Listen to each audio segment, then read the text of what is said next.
ప్రజాస్వామ్యంలో వాక్ స్వాతంత్రం మనకుంది, మనం మాట్లాడొచ్చు. బట్ ప్రతిదానికి కొన్ని పారామీటర్స్ ఉంటాయి రాజ్యాంగంలో. భావ ప్రకటన స్వేచ్ఛ ఉంది, అది నేను ఎలా అయినా మీకు ఎక్స్ప్లెయిన్ చేయొచ్చు.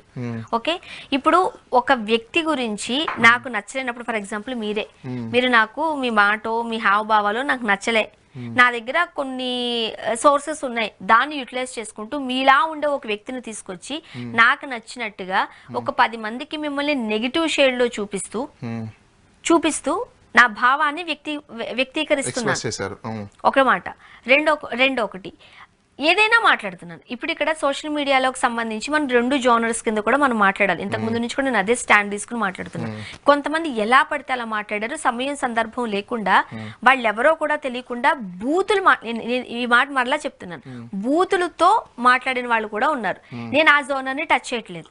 బట్ కొంతమంది ఉన్నారు, వాళ్ళు జర్నలిస్టులు కావచ్చు, రామ్ గోపాల్ వర్మ గారు లాంటి, అంటే ఒక ఇన్స్పైర్ అయ్యి అంటే సొసైటీలో ఏం జరుగుతుంది ఇన్స్పైర్ అయ్యి మాట్లాడిన వాళ్ళు కావచ్చు. నేను ఈ జోనర్ గురించి మాట్లాడుతున్నాను. లిమిట్స్ క్రాస్ చేసి అయితే మాట్లాడలేదు, అంటే బూతులు మాట్లాడలేదు, వాళ్ళు చెప్పాలనుకున్నది చెప్పారు.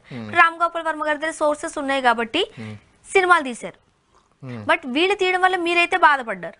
అరే నన్ను ఎందుకు ఇట్లా రాంగ్ గా మీరు అన్నదానికి ఫస్ట్ మరి దీనికి సంబంధించి వీళ్ళు ఏం ఆన్సర్ చేయరా? నేను బాధపడితే కంప్లైంట్ ఎవరు చేయాలి? మీరు. నేను కానీ, నా రక్త సంబీకులు కానీ, లేకపోతే నా ఫ్యామిలీకి సంబంధించిన వాళ్ళు, నా డొమెస్టిక్ లైఫ్ లో ఉన్న వాళ్ళు చేయాలి. అవునా? ఎవరో ఎక్సో వైయో జెడ్ చేస్తే కంప్లైంట్ అయిద్దా? Point number 1. ఓకే. ఇంకొకటి, ఫేస్బుక్ అనేది ఎవరిది? నా ఫేస్బుక్ అకౌంట్లో నేను ఒకటి పోస్ట్ చేసుకున్నా. ఎవరి కోసం పోస్ట్ చేసుకుంటా? నేను, నా ఫ్రెండ్స్, నా ఫాలోవర్స్ చూడడానికి మాత్రమే. అంటే నా ఫ్రెండ్ అకౌంట్లో ఎవరు ఉంటారో వాళ్ళ కోసం. అంటే ఇదేంటి? That is my private place. It's my private place. నా ప్రైవేట్ ప్లేస్లోకి ఎవరో ఎక్స్ అనే వ్యక్తి నా పర్మిషన్ లేకుండా నా ఫేస్బుక్లోకి వచ్చి చూసి అది అఫెండ్ అని ఎలా అనుకుంటాడు? ఫస్ట్ వాళ్ళ మీద కేసు పెట్టాలి. నేను నా ఫేస్బుక్లోకి నువ్వు పర్మిషన్ లేకుండా నువ్వు వెళ్ళొచ్చు, నా ట్విట్టర్లోకి నువ్వు ఎలా పర్మిషన్ లేకుండా వచ్చు? లోపలికి రావక్కర్లేదు, బయటికే కనిపిస్తున్నారు. కనిపించడం ఇన్ ద సెన్స్ అదే నువ్వు చూడడమే నువ్వు తప్పు అంటున్నా నేను. ఎందుకంటే మీరు అదే స్టాండ్ తీసుకున్నారు. చూడండి, లేకపోతే లేదు అన్నట్టు నువ్వు నా ఫాలోవర్ అయి ఉండాలి. మీరు పబ్లిక్ లో వదలలేదండి. నా ట్విట్టర్ దాంట్లో నేను పెట్టుకున్నప్పుడు నా ఫాలోవర్స్ వరకు అది నేను ఇచ్చేది ఎవరికి? ఫాలోవర్స్ కి. చూసే వ్యక్తి ఫస్ట్ ఫాలోవర్ అయి ఉండాలి. నా అకౌంట్ కి ఫాలోవర్ అయి ఉంటే ఎస్ ఫాలోవర్ అయిన వాడు. ఓన్లీ ఫాలోవర్స్ కి మాత్రమే కనిపించేలాగా ఆప్షన్ పెట్టుకోవచ్చు. అదే ట్విట్టర్ వాళ్ళని అడగండి. అయితే మమ్మల్ని ఎందుకు అడుగుతారు? మీరు ఏదో తీసుకోండి, మరి మీకు ఇబ్బంది అవుతున్నప్పుడు. మాకేం సంబంధం?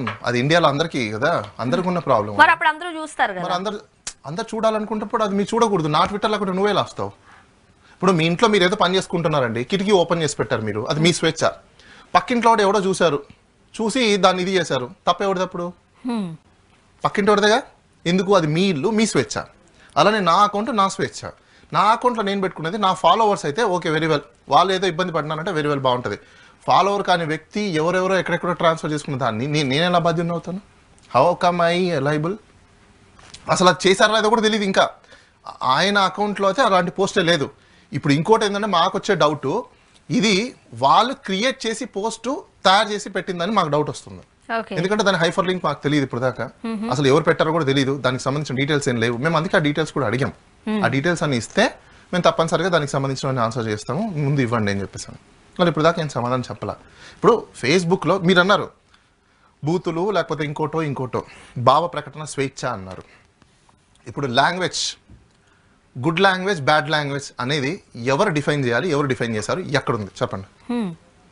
లేదు, ఇంతకుముందు మన ఇద్దరం కూడా దీని గురించి మాట్లాడాము. ప్రాంతాల వారీగా అది మారిపోతుంది. అలాంటప్పుడు కాకపోతే ఇక్కడ అదే నేను చెప్తాను, ఇది మనము లీగాలిటీలోనూ ఇట్లా కాదు, కొన్ని వర్డ్స్ ఉంటాయి, అది ఎక్కడ మాట్లాడినా బూత్. ఇప్పుడు మనం మాట్లాడమన్నారంటే నాకు తెలియదు అవి. నేను ఒక విషయం చెప్తాను చూడండి మేడం. ఇప్పుడు బూతు ఇది బూతు కాదు అన్నదానికి డెఫినేషన్ ఎక్కడ అని నేను అంటున్నా. మీకు ఇంకోటి చెప్తాను. చాలా మంది ఏమంటారంటే ప్రోనోగ్రఫీ వీడియోలు వస్తున్నాయి, పోర్న్ వీడియోలు చూస్తున్నారు, అది చాలా భూతం. Okay, very well. అది నేషన్ వైడ్ అలానే ఇంటర్నేషనల్ వైడ్ దాన్ని ఇది చేశారు కాబట్టి దాని వరకు ఓకే అనుకుందాం. ఇప్పుడు ఒక వ్యక్తి ప్రాన్కి సంబంధించిన విశేషాలు తెలుసుకోవాలి, చదువుకోవాలని ప్రతిదీ రీసెర్చ్ చేసి చూస్తున్నాడు, అతనికి సంబంధించిన ఇది చేస్తున్నాడు. ఇంకొక వ్యక్తి ఎంటర్టైన్మెంట్ కోసం చేస్తున్నాడు. ఈ రీసెర్చ్ చేసే వ్యక్తిని మాత్రం క్రైమ్ కాదు, ఎంటర్టైన్మెంట్ కోసం చేస్తాడు క్రైమ్. How come?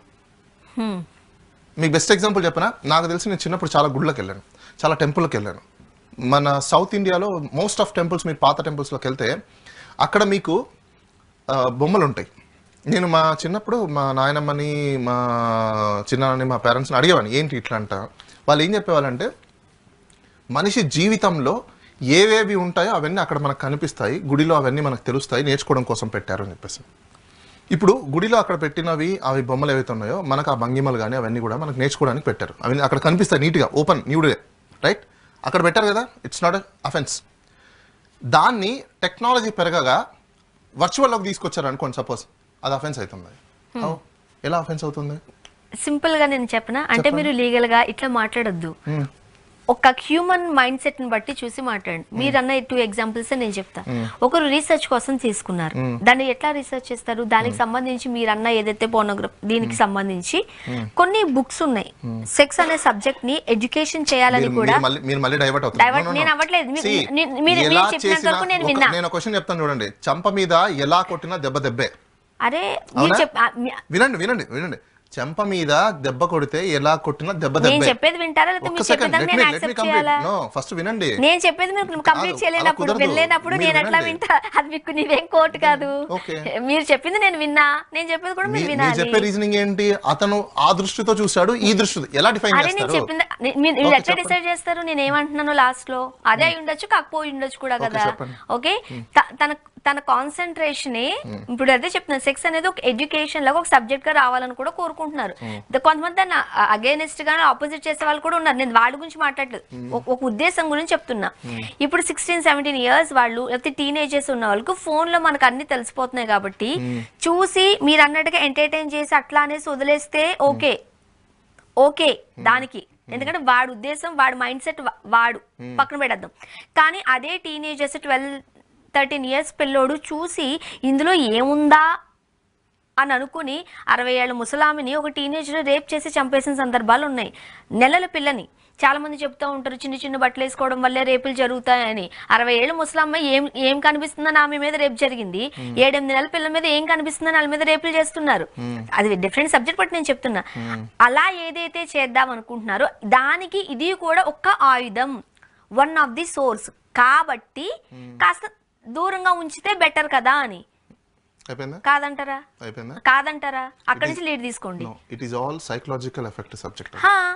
అది చూస్తే మీకు వచ్చింది అనుకుంటే మీకు ఇంకో విషయం తెలుసుకోండి. ఫస్ట్ ఎల్కేజీ నుంచి 10th క్లాస్ అయ్యే లోపల సైన్స్ సబ్జెక్ట్ లో మన బాడీకి సంబంధించిన ప్రతి పార్టీకి సంబంధించిన పిక్చర్స్ ఉంటాయి. అవును, మరి దాన్ని ఏమంటారు? మీకు విషయం చెప్పండి. వెయిట్, దాన్ని ఏమంటారు? అదే చెప్తున్నాను మీకు. సో ఇట్స్ ఎడ్యుకేషన్ అయిన తర్వాత ఒక ఏజ్కి వచ్చాక ప్రతి పిల్లవాడికి 12 ఇయర్స్ తర్వాత మైండ్ అనేది మెచ్యూరిటీ డిఫరెన్స్ యాంగిల్స్లోకి డైనమిజంగా అది రొటేట్ అవుతుంది. ఆ రొటేట్ అయిన దాంట్లో ఇప్పుడు నేను ఎక్కడి నుంచి నేర్చుకుంటా? నా యాన్స్ నుంచి నేర్చుకుంటా, నా ఎల్డర్స్ నుంచి నేర్చుకుంటా, సొసైటీ నుంచి నేర్చుకుంటా. సో ఇక్కడ ఇలాంటివి సర్కమ్స్టెన్సెస్ని బేస్ చేసుకొని ఒకరు ఒక పద్ధతిని, అంటే ఒక దాన్ని చూసిన దాన్ని ఒకరు మంచిగా తీసుకుంటున్నారు, ఒక చెడుగా తీసుకుంటున్నారు. ఎఫెక్ట్ అక్కడ పడి సైకలాజికల్ ఎఫెక్ట్. ఈ సైకలాజికల్ ఎఫెక్ట్ పడడానికి కారణాలు ఏంటి? ప్రభుత్వాలు ఏం చేయాలి? వీటి మీద స్టడీ చేసి ప్రజలు ఇలా తప్పులు చేయకుండా ఉండాలి అంటే ఏం చేయాలని ఆలోచించాలి. ఇప్పుడు మీరు అన్నారు రేపులు చేస్తున్నారు చిన్నపిల్లల్ని, ముసలావాడిని. ఏ రోజైనా మన భారతదేశంలో ఇన్ని జరిగిన హత్యలు లేకపోతే మానభంగాలు జరిగిన వాటిలో ఒక్కరైనా సైకలాజికల్ ఇన్వెస్టిగేషన్ చేశారా? ఎందుకు చేయాలా? రైట్, సైకలాజికల్ ఇన్వెస్టిగేషన్ చేస్తే మీకు సొల్యూషన్ వచ్చి ఉండేది. మీరు చేయలేదు కదా అది.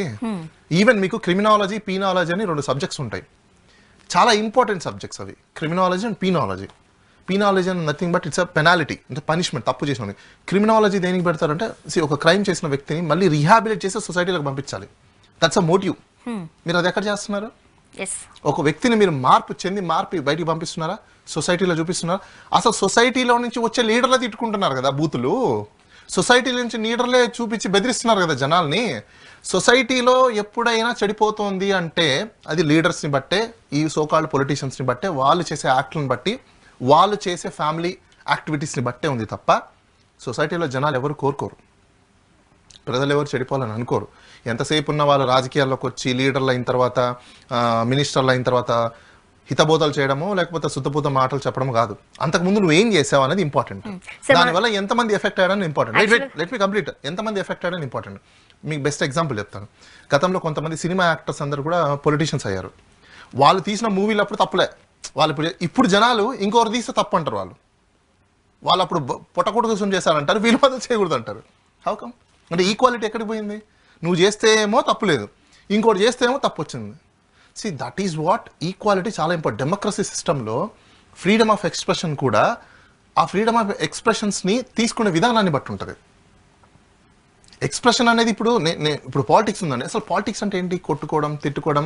అసలు నేను వాళ్ళకి ఫేవర్ చేస్తున్నాను, నేను వాళ్ళ ఫాలోవర్ అంటేనే అసలు అది పాలిటిక్స్ కాదు. పాలిటిక్స్లో ఫాలోవర్స్ కాదు ఉండాల్సింది, పాలిటిక్స్లో క్యాడర్ ఉండాలి. క్యాడర్ దేనికోసం ఉండాలి? పొలిటికల్ పాలసీస్ని రూట్ లెవెల్ వరకు దాన్ని తీసుకెళ్ళి వాళ్ళకి ఎక్స్ప్లెయిన్ చేసి కన్విన్స్ చేసి దాని ద్వారా ఎలక్ట్ అయ్యి గవర్నమెంట్ని రన్ చేయడం కోసం. ఇప్పుడు ఏం నడుస్తుంది? నీ ఇంట్లో ఏం జరిగింది, నా ఇంట్లో ఏం జరిగింది, మీ ఊర్లో ఏం జరిగింది, నా ఊర్లో ఏం జరిగింది, వాడేం చేశాడు, వీడేం చేశాడు, క్యాడర్ ఇది ఇప్పుడు చేసేది. ఓకే.